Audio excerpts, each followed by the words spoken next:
Everyone, welcome to YouTube channel. In this video I'm about to show you guys how you can create a team on Fantasy Premier League app.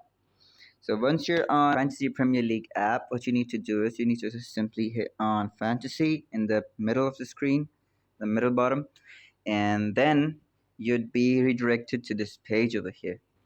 Now let's hit on Pick Team. And here you can see there are a bunch of different teams over here. You can just either choose any of these teams, and let's look a little bit. That's totally on you, on your gaming strategy and how you play the game.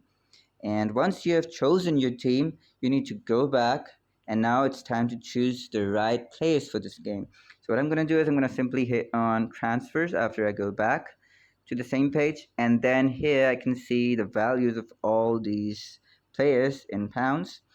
So choose wisely, choose the best players that you can, and yeah, that's how you create a Premier League team on Fantasy Premier League. If this video is helpful, please leave a like, comment, and subscribe to our YouTube channel for more helpful content like this. And I'll see you guys in the next video. Bye.